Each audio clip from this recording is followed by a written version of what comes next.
Dobrý deň, moje meno je Jakub Petráš a som tvorca systému Inside Out. Dneska by som vám ukázal v poradí 8. inštruktážne video a to ako vytvoriť nový účet v systéme Inside Out.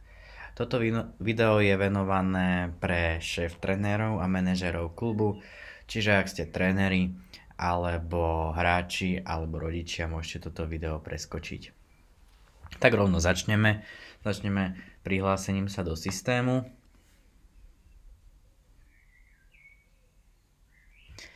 Po prihlásení do systému klikneme v sekcii užívateľia na nový užívateľ. V tomto formulári vyplníme základné údaje. Meno,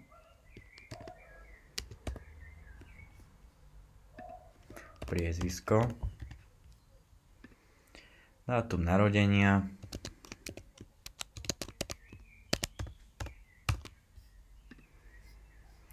národnosť. Podporované jazyky sú slovenčina pre Slovensko, čeština pre Česko a pre všetky ostatné národnosti bude automatický jazyk aplikácie angličtina, ale daný užívateľ si po prihlásení môže tento jazyk zmeniť. V sekcii, každý si to môže zmeniť, tuto, jak vidíte tento, a tu si vyberiete jazyk. Ale poďme ďalej, dáme teda e-mailovú adresu, ja dám svoju.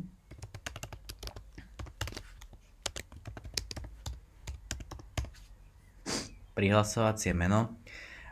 Toto meno musí byť unikátne a v celom systéme. Zvykneme v systéme dávať meno.priezvisko ako prihlasovacie meno, ale môže to byť teda niečo ľubovoľné. Toto prihlasovacie meno teda potom používateľ používa pri prihlásení. Systémové role, tak zatiaľ tu vidíme týchto 5 systémových rolí. Hráč, tréner, hlavný tréner, správca kurtov. Hlavný tréner to je v podstate vaša rola, z ktorej sme teraz my prihlásení, čiže ten manažer. Tu by mali mať naozaj len tí ľudia, ktorí spravujú financie v športovom klube a zodpovedajú za jeho organizáciu. Tréner, k tomu asi nemusím nič vysvetľovať, ten vie vytvárať tréningy a zaznamenáva účasti. Hráč teda vie pozerať len svoje tréningy, svoje vyučtovania v systéme a správca kurtov, ten vie pozerať iba kalendár. A tam plánujeme potom rozšírenie pre objednávanie aj mimo klubových a rekreačných hráčov do systému, ale tá funkcionalita zatiaľ nie je dostupná. Takže dajme tomu, že náš vytvorený používateľ bude hráč, čiže dáme mu rolu hráč. Môžeme mu dať rolu aj hráč, aj tréner, stáva sa to málokedy, ale už som videl prípad, že vlastne hráč, ktorý mal cez 18 rokov, bol súčasne aj tréner, lebo už brigadoval, takže je možné zakliknúť aj viacej roli.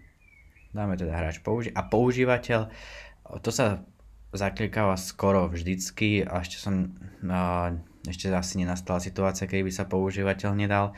Kebyže vytvoríme len hráča bez používateľa, tak v podstate tá osoba v tom systéme bude existovať, bude sa dať pridať na tréning, ale daný človek sa nebude vedieť do systému prihlásiť, čiže používateľ je zakliknuté automaticky, pohlavie vyberieme, no a farbu používateľa, tak sa vlastne vďaka tej farbe bude zobrazovať v kalendári, čiže jeho tréningy budú zobrazované tou danou farbou, čiže farba je len na to, tu si používateľ tiež vie zmeniť. Dobre, dáme potvrdiť. Vidíme, že práca bola uložená.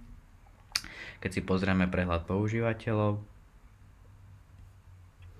vidíme, že Jan Novák je už vytvorený. Vidíme aj, kto ho vytvoril. Môžeme si ho takto rozkliknúť.